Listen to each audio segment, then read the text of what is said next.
سلام دعنا هبلنا تخطاتلتي أقسماويان مراخة بحفاش AMN نزي ساعات تسنادو زيناتات إنه فلما غندي ندبتاتينا أب تقراي زلو ناي حيلي بوليتيكا نخلو لكيمو زتفق يلون بروفيسور قلاويدو سرايا بصفحات الندهسسو زينا أزي ساعتيو أب وردا أقلا قررو بمعزاو سرقن من طلان زفتسمو قبنياتات بنزا كسددو يقبر كمزلو تفليدو وعلى بريتوريان أب حدقا مفراس كأتو زتفلالي بوليتيكاويان أكالات إيد كمزلوهم تقليدو أب السودان لعلي 19 مليون سبات أب كبير حدقات ميت كم زركبو تقليدو نايزيو من كالوتن زرزر كسعبيو سناي مكتتال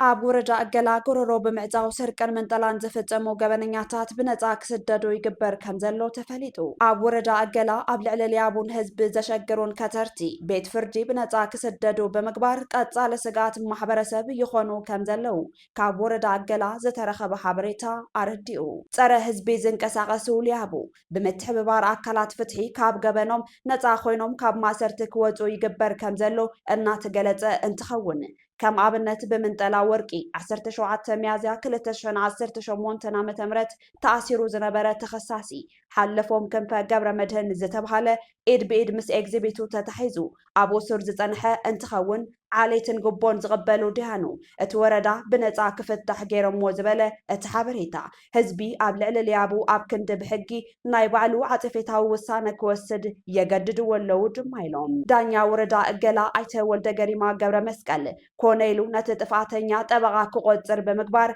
زتفلالي مكالا لحساب كغرب دحر متنع 4 ميازيا 2018 متمرت ساعة شمون تزو على مقابايا نهزب كمهر بزي خيل وسانة بخلت عامت قدب كفرد بمقبار كابوسر كفتح وسينالو ازي وسانة قبل الهزب زقبر عندران ناقتن يودما الناتب عليو ازي بيت فردي بزو حزب نانتر ترزر كبدانيا عدب كقبر كله دلاي فتح تقراوي كقالسو يقبا زبل حابريتا زهابو اتم وهاب تريتو قدم حزون ساب زقتلون زچوين بواحد تفتحهم كخادو زقبر مخانو قبننيا بقبون بيت سبن زتلقي بيت فرد وردا اقلا كبلون قليطون ابو ردا اقلا 17 ميازيا 2018 متمرد حادقنيا ليبا ايد بيد تتحيزو كبل بوليس وردا اقلا زقلصو قبن قداماي تطرطاري حلفهم كنفا قبر مدهن نبارنتو وردا حفروم طابع مشق مسكالايو كاب تبداليت ويزرو نقست برها تخلو نبارنتا وردا اقلا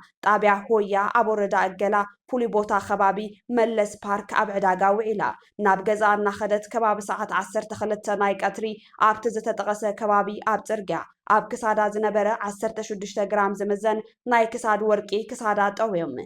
هانج جيروم نتناي ورق مسار معتب بلا ما بتيخوم كحادمو بتقوم حبرتسب نا بوليس بمحبار بوليس وردا اقلا بزقبرغو كتتلن هصوص تفتاشن اتحاد ليبا حلفوم كنفه تملاطيطوم ابت دنت حبيون تلو ايد بايد مسس سرقو ورقي حيزوم ناب حقات يمولو زبل جبن ببوليس اتا وردا 17 ميازيا 2018 متمرت زتقلت قبن لومي بنصا مسداد قبل الحزب نعقتن اشكعلالن زرئيو دمايلوم أب السودان لعل 19 مليون سبات أب كبير حدقات ميت كم زركبو تقليدو بينات ندك سبات زبلعن كاب زفتو ومربتو مسرحهم تمرتهم قطاس كاب كل عيوتات زفناقل بغالات كتقلصو زي تخيليو سودان ون نايكينات سلبا كاب تخون لعل 3 عامتات كوينو والو بعسرتات شحات سبات كم زقتل كمون قطبان حرشان كم زعنون أستات 14 مليون سبات كم زتمزابلون يوزقمت لعل 19 5 مليون حزب السودان ويدما لعل 400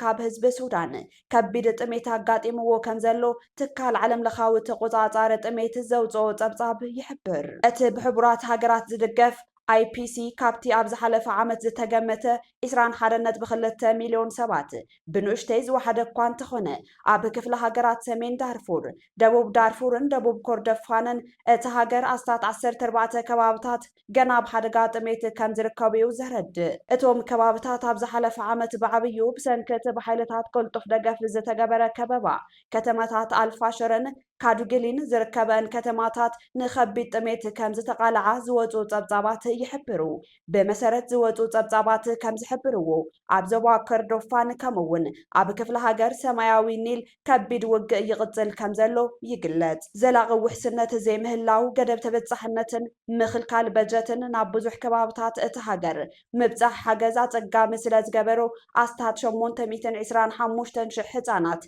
بخبيد حدور حترات مقبي كساغيو كم زخلو بحبرات هاجرات زدقف IPC مقلاتو اتتابزاب وسيخو يحبر ቻይናን አሜሪካን መሻርክቲ ንግድን ክኾና ተስማዕሚዐን ፕሬዚደንት ዶናልድ ትራምፕ ቻይና ካብ አሜሪካ ነዳዲ ክትገዝእን መሻርክቲ ንግዲ ክትከውንን ተስማዕሚዐን ኢሎም እቶም ፕሬዚደንት ነዚ ዝበሉ ታሪኻዊ ዕዶት ኣብ ቤጂንግ ምስ ቻይናዊ መዘነኦም ሺ ጂንፒንግ ዕዉት ርክብ ክብሉ ዝገለጽዎ ዘተ ድሕሪ ምክያዶም እዩ ዶናልድ ትራምፕ ምስ ፕሬዚደንት ቻይና ዘካይድዎ ዘተ ዕዉት ታሪኻውን ብዓለም ልዑል ኣፍልጦ ዝረኸበን እዩ ርክብ ንግዲ ቻይናን ኣሜሪካን መሸጣ ነዳዲ ከምኡውን ጉዳይ ታይዋንን ኢራንን ካብቶም ኣብ ክልተ መዓልታት ዝተልዓሉ ኣጀንዳታት ከም ዝነበሩ ጸብጻብ ቢቢሲ ይሕብር ሕዚ ድማ በትንታነና ብንሪኦም ዛዕባታት ከነስግረኩም ኣብ ትግራይ ዘለው ናይ ሓይሊ ፖለቲካ ንኹሉ ለኪሙ ዝጠፍእ ኢሎም ፕሮፌሰር ገላዊዶስ ኣርኣያ ምስ ሳይበር ፓወር ኣብ ዝገበርዎ ጻንሒት ኣብ ትግራይ ኣብዚ እዋን ዘሎ ምድፍፋእ ፖለቲካ ንኹሉ ለኪሙ ዝጠፍእ እዩ ምስ በሉ መንእሰይ ካብ ትግራይ ይወፅእ ኣሎ እዚ ሓደ ኣካል ምጥፋእ ህዝቢ ትግራዩ ሕወሓት ብሓይሊ ኣብ ትግራይ ዝገብርዎ ነገር ኣይህሉን እቲ ናይ ሓይሊ ስጉምቲ ናብ ኩናት ዘእቱን ውድቀትን እዩ ክብሉ ይገልጽዎ እዚ ንምትራፍ ድማ ሰላም ሕሪኦም ክገብሩ ኣተሓሳሲቦም ኣብ ካልእ ድማ ክሪኦ ከለኹ ከም ድላዮም ሕጂ ሕወሓት ከምቲ ናይ ቀደም ኣሰልጢኖም ኣቢሎም መልሚሎም ሰባት ስኢሎም ዝቕፅሉ ኣይመስለንን መጀመርያ እቲ መንእሰይ እውን ከኣብዮም ሓድሽ ሰራዊት ክፈጥሩ ተኮይኖም ሓደ መገዲ ሓደ ዝረኣናዮ ብዕሊ ኩልናና ንፈልጦ ኣሽሓት መናእሰይ ካብ ትግራይ ወፂኦም ከይዶም ኣለዉ ምክንያቱ ኣብኡ ክነብሩ ይከኣሉን ኣንኳይዶ ክስለፉ ወታደራት ክኾኑሲ ክነብሩ እውን ስለዘይከኣሉ ንትግራይ ረሕሪሖሞ ከይዶም ኣለዉ ሕጂ እውን ከነሰልጥን ኢና ወታደራት ክንምልምል ኢና ገለተ ኢሎም ተቐባልነት ኣይክረኽቡን እዮም እዚ እዩ ዘሎ ግን ብሓይልኻ ክጥቀሙ ይክእሉን እዮም ምክንያቱ እሱ ናብ ዓሽግር ከእትዎም እዩ ዝኾነ ኮይኑ ግን ተወሰነ ሓይሊ ሃልይዎም ተወሰነ ሰራዊት ሒዞም ንበል ምስ ወታደራዊ ምሕዝነት ፈጢሮም እንድሕር ኣብ ካልእ ነገር ኣትዮም ግን ጉድኣት ክመፃና እዩ ምክንያቱ እንታይ እዩ ዘምፅእ ናይ ወታደር ምንቅስቃስን ኩናትን እኮ ምንም ትረብሓሉ ነገር የለን ምንም ዋላ ሰላም ኮይኑ ሕጂ ወታደር ኮፍ ተበለ ብዘይ ሓደ ኩናት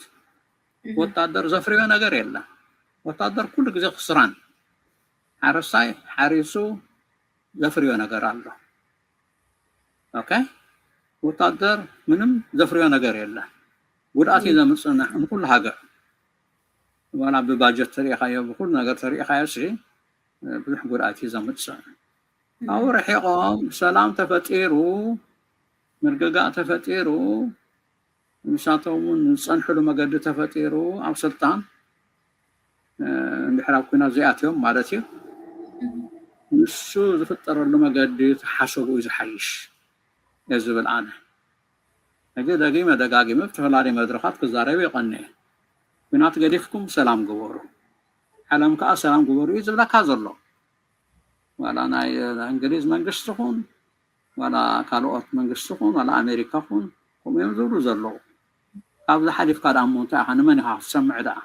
ተጋሩ ከስተውዕልዎ ዘለዎም ኢሎም ዝመኸሩ ፕሮፌሰር ገላዊዶስ ኣርኣያ ኣብ ኢትዮጵያ ዘሎ ስርዓት ትግራይ ክትቅፅል ይደልን ብኣውሩ ከዓ ናይ ተጋሩ ድኽመትን ኣፈላላይን ነቲ ባህጉ ከገልብቶ ገይርዎ ድሕሪ ምባል ጊዜያዊ ምምሕዳርን ሕወሓትን ኣትሞ ካብ ዘለው ህልኽ ይውፅኡ ናይ ጉንፂ ፖለቲካ ኣብዚ እዋን ህዝቢ ትግራይ ኣየድልዮን ሓበራዊ ዘተን ምርድዳእን እዩ ዘድሊ ድማ ኢሎም ኣባላት ኪሎ ዘሎ መንግስቲ ጥዕና ዘለዎ መንግስቲ ይኮነን ንትግራይ ረቢሓ ሰላም ረኺባ ተቕፅለሉ መገዲ ከዓ ናቱ ባህጊ ይኮነን ስለብዝተኻእለ መጠን ነናሕድሕዶም ነጠፋ እዮም ዓይነት እውን ኣሎ እዩ إذا حجي نعود رايكم كن زخصص أنا دخمتون الله نيتقارو فلازم بقدام معي عاوزنا برنس أنا حيت مسايبر باور مس إفرام مسفن شو قال حاتتني أنا عرق يقورو أتي جنرال تادس ورده دكتور دبرتسيان ويكا حوحات إذا قمت إذا من محضر تقراي عرق يقورو حوحات قد محجي عين قبلك أن ورد كابسط أنكا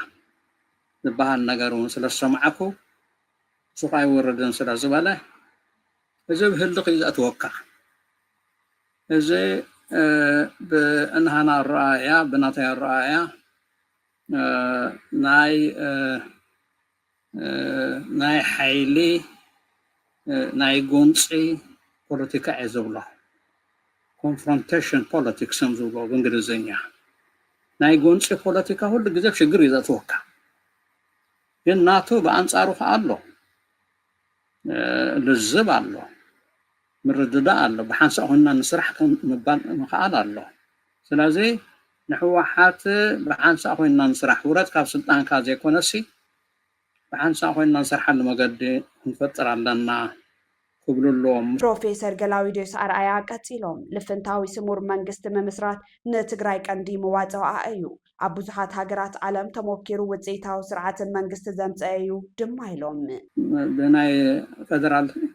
ተሸንኳ ስለዝመፅኻን ፌደራል መንግስቲ ትውክል ንሕና ከዓ ትግራይ ንውክል በዚ ግን ብሓንሳ ኮይና ዘይንስርሓሉ መገዲ የለን እዚ ናይ ከም ሓሳብ ዘቕረብኩ እንታይ እዩ ነይሩ ልፍንታዊ ናይ ስምረት መንግስቲ ልፍንታዊ ናይ ስምረት መንግስቲ ኣብ ሙሉእ ዓለም ሰሪሑ እዩ በዓል ቦትስዋና 58 ዓመት بخوم تنقسائس نصانت ካብ ዝረኽቡ ጀሚሮም ሓንቲ ምርጫ ካይዱ ማ ሓንቲ ፓርቲ ምስትስዕር ምስታ ተሰዓረት ፓርቲ ኮይኖም ነቲ መንግስቲ ብሓባር ይመርሕዎ ኣብ ኣውስትራልያ እውን ተፈላለዩ ፓርቲታት ኣለዋ ሊበራል ፓርቲ ላ ዴሞክራቲክ ፓርቲ ላ ሳልሰይቲ እውን ሓንቲ ላ ሊበራል ፓርቲ ኣብ ከተማታት ኣድሂባት ትንቀሳቐስ ዴሞክራቲክ ፓርቲ ትበሃል ኣብ ገጠር እያ ሕጂ ካብ ገጠር ይኹን ካብ ከተማ ዝረኸብዎ ድምፂ ብልጫ ናይ ህዝቢ ብሓንሳ ይርከብዎ እሞ ነቲ ሃገር ይመርሕዋ ልፍንቲ መንግስቲ የቑሙ እዚኦም ለባማት ስለ ዝኾኑ እዩ ንሕና ግን ትልብውን ኣብና ኣሎ ለንቅነ ንዘራርብ ኳሕዱ እንታይ ከጎድሎም ትማልኩ ወዲ ወረደ ናቶም ኣባል ዝነበረ ኮይ እቲ ኩናት ክካየድ ከሎ ኩሲ ዝመርሖ ዝነበረ እሱ ኮይ ኣዛዚ ነይሩ ናይ ኣባሎም ስለዝኾነ ሓዎም ስለዝኾነ እዚታቶም ክሪእዎ ኣለዎም ንሱ እውን ከምኡ ገይሩ ክሪኦ ኣለዎ በዓል ዶክተር ደብረፅዮን ኣሕዋተዮም ደቂ ዓደዮም ምስኣቶም ዘይሰርሓሉ መገዲ የለን ኣብ ውጥረት ኣትዮም ዘሎ ማሕለኽ ኣትዮም ዘሎ ረኣየና ኣሎ ግን ከምኡ ተኢሉ እቲ ፌደራል መንግስቲ ብዙሕ ክቃወሞ ይክእልን እዩ ትግራይ ከም መሓደሮ ተኮይነ ንፌደራል መንግስቲ ወኪለ ምስ ሕወሓት ኮይነ እየ ክሰርሕ ዘለኒ ክብል ክኽእል ኣለዎ በምዚኦም ዝዕርቕዎ እምበር እንድሕርና ሕድሕዶም ተጣሚቶም ኣብ ምጥፍፋእ ክኣትዉ እዮም ኣብዚ እዋን ዘሎ መንእሰይ ኣብ ትግራይ ሰላም ኢና ንደሊ ይብል ኣሎ ህዝቢ እውን ብተመሳሳሊ ኩናት ክንገብር ኢና ዝብል ጎስጓስ እኳ ንግበር እንተዝብሉ መንእሰይ ኣይቕበሉን ኣብ ትግራይ ዘለው ዓበይቲ ዓዲ ምሁራትን ሰብ ሞያን ዘሳተፈ ዘተ ክግበር ኣለዎ ብዙሓት ተጋሩ ናይ ሃገርነት ባህጊ ዘለዎም ከም ዘለው ይፈልጥ እየ ግን ትግራይ መጀመርያ ክልልነታ እያ ከተረጋግፅ ዘለዋ ክብሉ ኣተሓሳሲቦም ፕሮፌሰር ገላውዴዎስ ኣርኣያ ብዙሕ ተቐባልነት ዝረኽቡ መስለን በቲ መንእሰይ ትግራይ ብሰዓት እዚ ኩሉ ክሪኦ ዝቐነኹ ቪድዮታት ናይ ትግራይ ድማ ኩሉ ህዝቢ ኩሎም ዓበይቲ ዓዲ ሰላም እያ ንደሊ ሕጂ ሰራዊት ኣይንደሊ ውግእ ኣይንደሊ ገለ ይንደሊ ሰላም ይምፃልና ከም ገለ ኢልኩም ኣብ ሰላም እተው ህዝብና መረበቱ ይምለስ ስብቴንዳ ዘሎ إحنا ننقص نقدر يكون حرص يكون ننقص كم دلعي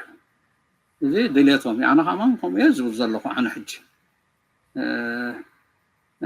سراويت تግራይ ግን ዋላው እንተሎ ንበይኑ ገብሮ ዝኽእል ዘሎ ኣይመስለንን ስለዚ ናተይ ማዕዳ ምስ ዓበይቲ ዓዲ ምስ ምሁራት ኣብ ደገ ዘለና ኣብ ትግራይን ዘለዉ ኣብ ትግራይ ብዙሓት በላሕቲ ምሁራት ኣለዉ ከም ዝረኣኽዎ ቪድዮታት ማለት እዩ ኣብቲ ዩኒቨርሲቲ ዘለዉ ብዙሕ ዘፅቀጡ እዮም ዝመስሉ ተዳኺሞም ዘለዉ ዝኾነ ኮይኑ ግን በላሕቲ ምሁራት ኣለዉ ትግራይ ሓሳብ ከምፅኡ ዝኽእሉ ምስ ምሁራት ምስ ዓበይቲ ዓዲ ምስ ናይ ሃይማኖት መራሕቲ ምስ ሰብ ሞያ ዝተፈላለዩ ዓይነት ሰብ ሞያ ቀደም ሃብታም እያ ነይራ ትግራይ ብሰብ ሞያ ናይ ስራሕ ይኹን ናይ ሕርሻ ይኹን ናይ ንግዲ ይኹን ኮታ ብዙሕ ነገር ዋኒን ነብሮ ብምሉኡ ብኡ ብጣዕሚ ትፍለጥ ዓዲ እያ ዝነበረት ትግራዋይ ኣብ ሙሉእ ዓለም ከይዱ ሰብ ሞያ ኮይኑ ተንቀሳቒሱ ናብሩ ኣመሓይሽ مسألة من مخاطر نزيهم كلهم كم إيدن قوانتن وينهم كسر حلوهم حوحات سراويت نبيني قنا سراويت نبينو منهم قبرانا قريلا كم إيدن قوانتن وينهم تسرحهم سلامكم مرسي أبتقراي تراجعون وبتزوبا خي طرفه ውዕሊ ፕሪቶርያ ናብ ሓደጋ ምፍራስ ከኣቱ ዝተፈላለዩ ፖለቲካውያን ኣካላት ኢድ ከም ዘለዎም ተገሊጹ ስምምዕ ውዕሊ ፕሪቶርያ ሕቦ ውሽጣዊ ፖለቲካ ከምዕብል ዝገበረ ፍጻመ ምዃኑ ዝሓበሩ ፍልፍላት እዚ ሓበሬታ ስምምዕ ውዕሊ ፕሪቶርያ ኣብ መንጎ መንግስቲ ፌደራልን ሕወሓትን ብዝተፈጠረ ፖለቲካዊ ምስሕሓብ ዝፈጠሮ ደማዊ ኩናት በቲ ውዕል ክሃድእ እኳ እንተተገበረ ረብሓን ባህግን እቶም ተፋለምቲ ሓይልታት ግን ኣይኮልፎን ኢሎም ምሁራት ተንተንቲ ፖለቲካ ውዕሊ ፕሪቶርያ ብምሉእነት ክፍጸም ዘይከኣለሉ ቀንዲ ምክንያት ረብሓ ህዝቢ ትግራይ ኣብ ግምት ዘእተወ ልባዊ ስምምዕ ብዘይምንባሩ እንትኾን ንምክንያቱ ድማ ውሽጣውን ደጋውን ፖለቲካዊ ተፅዕኖታት ከም ዝነበርዎ እዮም ዝገለጹ